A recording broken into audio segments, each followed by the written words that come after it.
Part 1. The dust kicked up from Marcus Calhoun's boots as he stepped down from his weathered pickup truck, the engine ticking as it cooled in the afternoon heat. At 42, he had the weathered look of a man who'd spent half his life under the unforgiving Texas sun, his hands calloused from years of ranch work, his face lined with the kind of creases that came from squinting against the horizon. The Broken Arrow Ranch stretched out behind him, 1,500 acres of rolling pasture and scrubland that had been in his family for 3 generations. It was a beautiful spread, profitable too, but it felt as empty as a church on Monday morning. He'd driven into town for supplies, but that wasn't the only reason he'd made the 30-mile trip to Cedar Falls. The loneliness had been eating at him like a cancer, growing stronger with each passing season. The ranch house, built by his grandfather in 1952, had 4 bedrooms and echoed with the ghosts of the family he'd never had. At night, the silence was so complete, it seemed to press against his eardrums. Marcus had never been one for the bar scene or dating apps. His last serious relationship had ended 5 years ago, when Sarah decided she couldn't handle the isolation of ranch life. She'd wanted city lights and weekend brunches, not cattle drives and early mornings. He couldn't blame her, really. This life wasn't for everyone. As he walked down Main Street past the hardware store and the diner where he ate most of his meals alone, Marcus noticed a commotion near the old bus station. A small crowd had gathered, and their hushed voices carried the particular tone of gossip mixed with concern. His curiosity got the better of him, and he approached the group. "What's going on?" he asked Betty Morrison, who ran the local flower shop and knew everyone's business before they knew it themselves. Betty's expression was grim. "That woman there," she nodded toward a figure sitting on a bench near the station. "She came in on the morning bus with a young girl. Been trying to find someone to take the girl off her hands." Marcus followed Betty's gaze and saw them. A middle-aged woman in a faded floral dress, her face hard as granite, and beside her, a young woman who couldn't have been more than 19 or 20. The girl sat hunched over, her dark hair falling like a curtain around her face, one hand resting protectively over what was clearly a pregnant belly. "Take her off her hands?" Marcus felt his jaw tighten. "What do you mean?" "She's asking for money," whispered Tom Bradley, the bank manager. "Says the girl's her daughter, that she can't afford to keep her anymore. Been talking to anyone who'll listen about finding her a good situation." The words hit Marcus like a physical blow. He'd heard of such things happening in desperate times, but to see it playing out in front of him in his own small town made his stomach turn. The girl looked so young, so vulnerable, and the way she kept her head down suggested she was as ashamed as she was frightened. Without thinking, Marcus found himself walking toward the bench. The older woman looked up as he approached, her eyes immediately assessing, calculating. She had the look of someone who'd learned to see dollar signs in human kindness. "Afternoon," Marcus said, tipping his hat. His eyes went to the pregnant girl who still hadn't looked up. "I couldn't help but overhear some talk. Is there something I can help you folks with?" The woman's expression brightened immediately. "Well, aren't you a gentleman? I'm Dolores Hartley, and this here's my daughter Emma." She nudged the girl roughly. "Emma, sit up straight, don't be rude." Emma raised her head slowly, and Marcus felt his breath catch. She had the kind of beauty that belonged in old paintings. Delicate features, large hazel eyes that held depths of sadness, and skin that seemed to glow despite her obvious exhaustion. But it was the fear in those eyes that made his chest tighten. "Hello," Emma said softly, her voice barely above a whisper. "Ma'am." Marcus nodded, then turned back to Dolores. "What kind of help are you looking for?" Dolores leaned forward conspiratorially. "Well, see, Emma here got herself in trouble. Father's long gone, of course. I can't afford to keep her and a baby, too. I'm looking for someone who might be willing to take her in, give her a good home. Someone with means, you understand?" The casual way she talked about her daughter made Marcus's skin crawl. And in return, well, a person's gotta eat, doesn't he? "I figure someone with a good heart and a steady income might see their way to helping an old woman who's done her best, but just can't do no more." Marcus looked at Emma again. She had gone very still, like a rabbit sensing a predator. Her hand moved protectively over her belly, and he noticed how thin her wrists were, how her clothes hung loose on her small frame. "How far along are you?" he asked gently. Emma's eyes flicked to her mother before she answered. "About 7 months, sir." 7 months. The baby would come soon, and this girl would be alone in the world except for a mother who saw her as a burden to be sold. Marcus had seen plenty of cruelty in his 42 years. Nature was cruel. Business could be cruel. Life itself could be cruel. But this felt different. This was a choice being made. A conscious decision to abandon a child when she needed protection most. "What's your name?" he asked, ignoring Dolores entirely.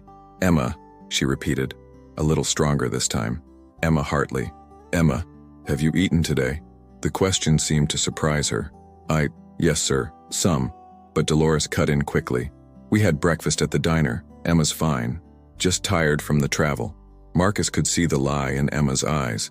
He'd bet his best horse that she hadn't had a proper meal in days. The way she kept glancing toward the diner across the street told him everything he needed to know. "Well," he said slowly, his mind working through possibilities he'd never considered before, "I might be able to help." Dolores perked up immediately. "Oh, you're a godsend. I could tell just by looking at you that you were a Christian man with a good heart. I own a ranch about 30 miles from here," Marcus continued, still watching Emma's face. "It's a big place, gets lonely. I could use some help around the house, maybe some cooking and cleaning. In return, I'd provide room and board, medical care for the baby when it comes." Emma's eyes widened slightly, the first spark of something like hope flickering there. "And what about compensation for me?" Dolores asked bluntly. "I've invested a lot in raising this girl. I think $5,000 would be fair." $5,000. Marcus had the money, the ranch did well, and he lived simply, but the transaction made his stomach turn. Still, looking at Emma's thin frame and frightened eyes, he knew he couldn't walk away. "I'll need to think about it," he said carefully. "Maybe we could all go get some lunch at the diner, discuss the details." Emma's hand moved to her stomach as if on cue, and Marcus saw her swallow hard. The girl was clearly hungry, probably had been for a while. At the diner, Marcus watched Emma try to eat slowly, politely, but he could see the hunger in the way her eyes lit up when the waitress brought their food. He ordered her extra biscuits and made sure her water glass stayed full while Dolores talked about terms and conditions, as if they were negotiating the sale of livestock. "She's a good worker," Dolores was saying. "Knows how to cook and clean. Never given me much trouble except for this." She gestured vaguely at Emma's pregnancy. "But that'll be your problem soon enough." Marcus noticed how Emma flinched at her mother's words, how she seemed to shrink into herself. "What about the father?"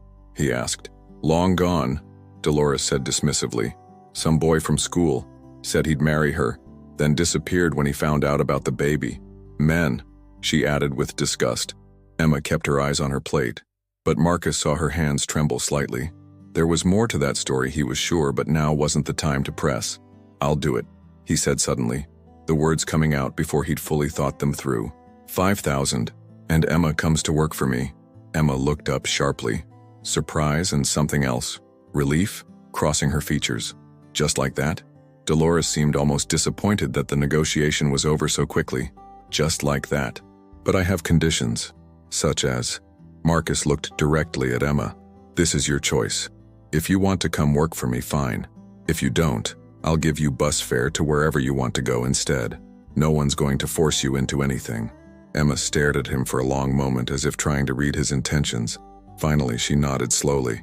"I'd like to come work for you, Mr. Calhoun, Marcus Calhoun, and you can call me Marcus." Dolores clapped her hands together. "Well, that's settled then. When can we do this?" "Now," Marcus said. "I'll drive to the bank, get your money. You can catch the evening bus back wherever you came from." "What about Emma's things?" Emma spoke up quietly. "I don't have much, just what's in my bag." Marcus looked at the small duffel bag sitting beside Emma's chair. Everything this girl owned in the world fit in one bag. The thought made something twist in his chest. Within 2 hours, it was done. Marcus had withdrawn $5,000 from his account, money that had been sitting there earning interest with no particular purpose. Dolores counted the bills twice, kissed Emma's cheek in what seemed like an afterthought, and boarded the evening bus without looking back. Emma stood beside Marcus's truck watching the bus disappear down the highway. She looked so small and lost that Marcus had to resist the urge to put a protective arm around her shoulders. "You okay?" he asked softly. Emma nodded, though he could see tears threatening. "Yes, sir, thank you. I know it's not normal. Nothing about today was normal," Marcus agreed. "But sometimes normal isn't what people need." The drive back to the ranch was quiet. Emma sat pressed against the passenger door, her bag clutched in her lap, staring out at the passing landscape. As they turned through the gates of the Broken Arrow, Marcus tried to see it through her eyes. The long gravel drive lined with oak trees, the sprawling ranch house with its wraparound porch, the barn and outbuildings, the pastures where his cattle grazed in the distance. "It's beautiful," Emma said softly, the first words she'd spoken since they left town. "It's home," Marcus replied. "Or it will be, for as long as you want to stay." He showed her to the guest room on the first floor, a pleasant space with its own bathroom and a view of the garden his grandmother had planted decades ago. The room had been prepared for visitors who rarely came, but it felt right having Emma there. "Kitchen's through there," he pointed down the hallway.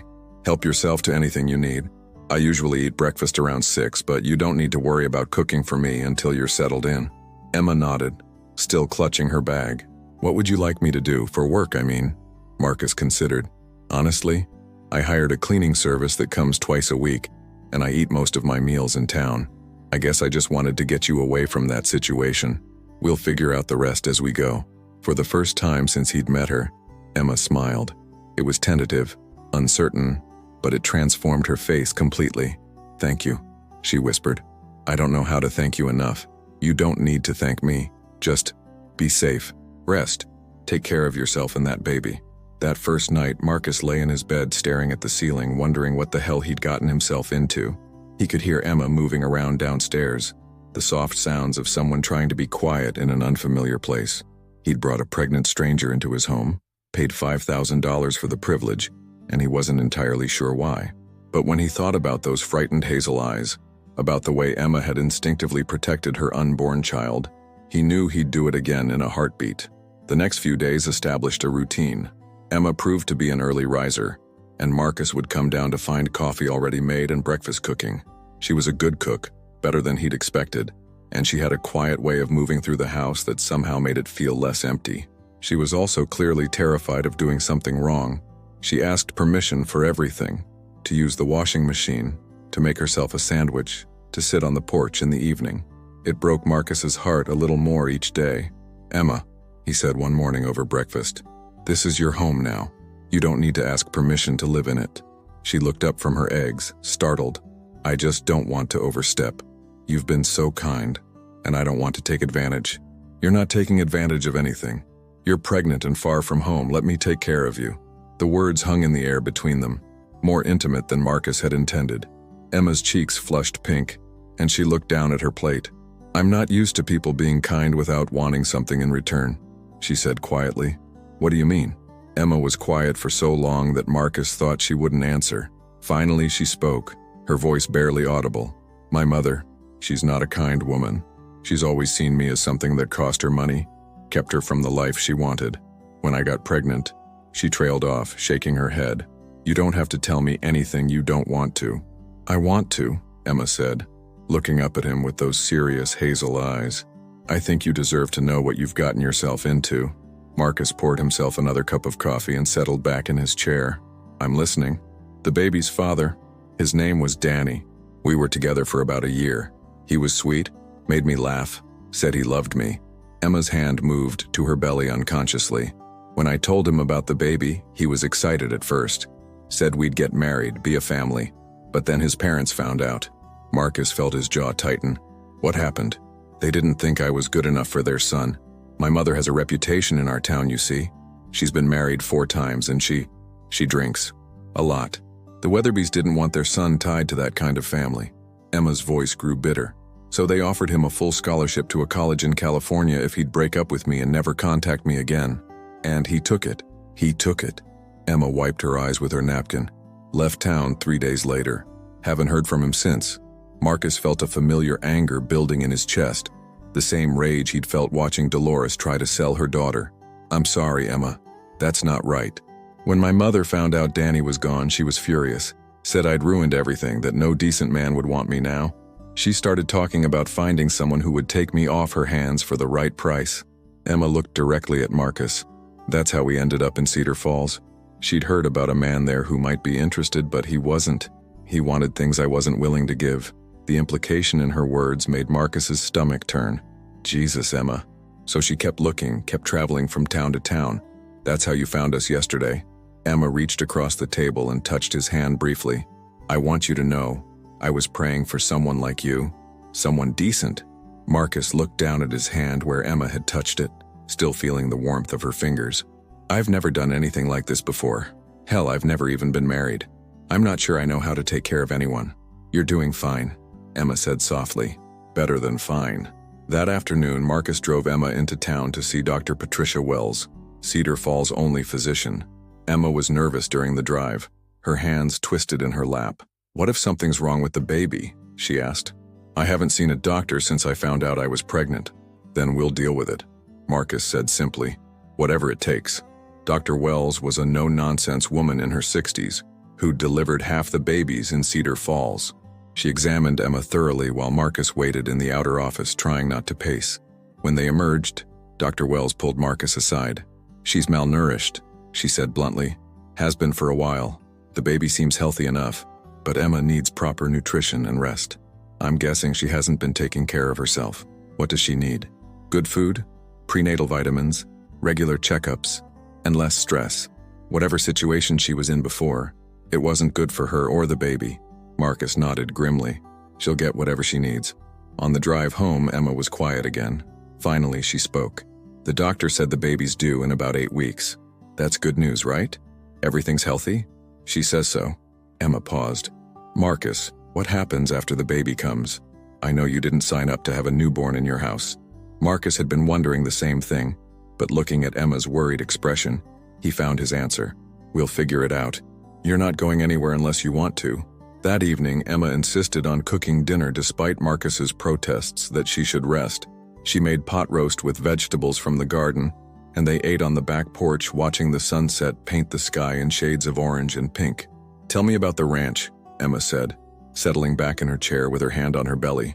Marcus found himself talking more than he had in months, telling her about his grandfather who'd built the place, about the cattle operation, about the plans he had for expanding the herd. Emma listened with genuine interest, asking thoughtful questions that showed she was really paying attention. It sounds like you love it, she observed. I do. It's in my blood, I guess. Can't imagine living anywhere else. But it must get lonely. Marcus looked at her, surprised by her directness. Yeah, it does. Is that why you helped me? Because you were lonely? The question caught him off guard. Marcus thought about it for a moment, watching the last light fade from the sky. Maybe partly, but mostly it was because what was happening to you was wrong, and I couldn't walk away from that. Emma was quiet for a long time. I've never known anyone like you, she said finally. What do you mean? Someone who helps just because it's right. Where I come from, people always want something in return. Marcus turned to look at her, struck by the sadness in her voice. In the gathering darkness, Emma looked even younger than her years, a child herself about to have a child. Emma, he said gently, what do you want? For yourself, for your baby. If you could have anything. Emma's hand moved to her belly again, a gesture Marcus was beginning to recognize as protective, instinctive. I want to be a good mother. I want my baby to feel safe and loved. She trailed off, shaking her head. What? I want to matter to someone, to be more than just a burden or a problem to solve. The words hit Marcus like a physical blow. This beautiful, gentle girl thought of herself as a burden. The idea made him angry all over again at the people who'd failed her so completely. You matter, he said firmly. You matter to me. Emma looked at him with those wide hazel eyes, and Marcus felt something shift between them, something deeper than sympathy or kindness. It scared him a little, the intensity of what he was feeling for this girl he'd known less than a week. I should go to bed, Emma said softly, rising from her chair. Thank you for dinner conversation. I haven't had anyone to talk to in a long time. After she went inside, Marcus stayed on the porch, thinking about Emma's words. He'd thought he was rescuing her from a bad situation, but increasingly he wondered if she might be rescuing him too. The house felt different with her in it, warmer, more alive. For the first time in years, he looked forward to coming home. A week later, Marcus was in the barn when he heard Emma calling his name. The urgency in her voice sent him running toward the house, where he found her standing in the kitchen, her face pale and frightened. I think something's wrong, she said, her hand pressed to her lower back. I've been having pains all morning, and now, as if on cue, Emma doubled over with a sharp intake of breath, and Marcus saw the puddle of water spreading around her feet. Your water broke, he said, trying to keep his voice calm even as his heart rate spiked. We need to get you to the hospital. The nearest hospital was 40 miles away, and Emma's contractions were coming fast and hard by the time Marcus got her settled in his truck. She gripped his hand so tightly during the drive that his fingers went numb, but he didn't complain. Her face was twisted in pain and she kept apologizing for the inconvenience. "Stop apologizing," Marcus told her as they pulled into the hospital parking lot. "You're about to have a baby. That's not an inconvenience, that's a miracle." Brienne's conclusion. The delivery room at Cedar Falls General Hospital was a blur of activity and emotion that Marcus would remember for the rest of his life. Emma had labored for 12 hours, her small hand gripping his with a strength that surprised him. Dr. Wells had arrived just in time, taking charge with the calm efficiency that came from delivering hundreds of babies over her long career. "One more push, Emma," Dr. Wells encouraged. "I can see the head." Emma's face was flushed with exhaustion and determination, sweat beading on her forehead despite the cool temperature of the room.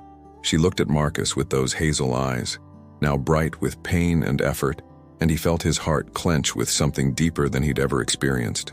"You can do this," he told her softly, smoothing her damp hair back from her face. "You're the strongest person I know." Emma squeezed his hand and bore down with everything she had left. The room filled with the sound of a baby's first cry, strong and indignant, and Marcus felt tears he didn't know he'd been holding back spill down his cheeks. "It's a girl," Dr. Wells announced, holding up the tiny, perfect baby. "A beautiful, healthy girl." Emma collapsed back against the pillows, laughing and crying at the same time. "Is she really okay? All her fingers and toes?" "10 of each," the nurse confirmed, quickly cleaning the baby and wrapping her in a soft pink blanket before placing her in Emma's arms. Marcus had never seen anything as beautiful as Emma holding her daughter for the first time. The baby had stopped crying the moment she touched her mother's skin, her tiny fist curling around Emma's finger with perfect trust. "She's perfect," Emma whispered, tears streaming down her face. "Look at her, Marcus. Isn't she perfect?" Marcus leaned closer, studying the baby's tiny features. She had Emma's delicate bone structure and a cap of dark hair that stuck up in adorable tufts. When she opened her eyes, they were the same hazel as her mother's. "She's beautiful," he said, his voice rough with emotion. "What are you going to name her?" Emma looked up at him, and something in her expression made his breath catch. "I was thinking, Hope. Hope Calhoun." The words hung in the air between them, loaded with meaning that went far beyond a simple name choice. Emma was looking at him with such tenderness, such trust, that Marcus felt the last of his walls crumble completely. "Emma," he said softly, "are you sure?" "I've never been more sure of anything in my life." Emma's voice was steady despite her tears. "Marcus, these past few weeks with you, you've shown me what it means to be part of a real family. You've given me more kindness and respect than I ever thought I deserved. I love you." The words hit Marcus like lightning. He'd been falling for Emma gradually, day by day, but hearing her say it out loud made everything crystal clear. He loved this brave, beautiful woman who'd survived so much and still had such capacity for hope and joy. "I love you too," he said, leaning down to kiss her forehead gently. "Both of you. If you'll have me, I'd like to be Hope's father. I'd like to be your husband." Emma's smile was radiant. "Are you proposing to me in a hospital room while I'm holding our daughter?" "I guess I am," Marcus laughed, wiping his eyes. "Not very romantic, is it?" "It's perfect," Emma said. "Everything about this is perfect." Dr. Wells cleared her throat diplomatically. "I hate to interrupt this beautiful moment, but we need to finish up here and get Emma to a recovery room. You can continue your romantic declarations once she's had some rest." The next few hours passed in a haze of paperwork, phone calls, and adjustments. Marcus found himself officially listed as Hope's father on the birth certificate, a designation that felt more natural than anything he'd ever done. He called his lawyer to start the process of formally adopting Hope and began planning a simple wedding for as soon as Emma felt ready. Emma recovered quickly from the delivery, her youth and underlying strength serving her well. Hope was a remarkably good baby, sleeping peacefully between feedings and rarely fussing. Marcus was amazed by how naturally Emma took to motherhood, how she seemed to know instinctively what Hope needed. "You're a natural," he told her one evening as they sat in Emma's hospital room, Hope sleeping peacefully in her arms. "I had a good example of what not to do," Emma said wryly. "I swore when I was little that if I ever had children, I'd be different than my mother." "You're nothing like her," Marcus said firmly. "You're everything a mother should be." They were discharged 3 days later, and Marcus drove them home slowly, acutely aware of his precious cargo. He'd spent the hospital days baby-proofing the house and setting up a nursery in the room next to Emma's. Though Hope would be sleeping in Emma's room for the first few months, the Broken Arrow Ranch felt different when they arrived home. It wasn't just Marcus's empty house anymore.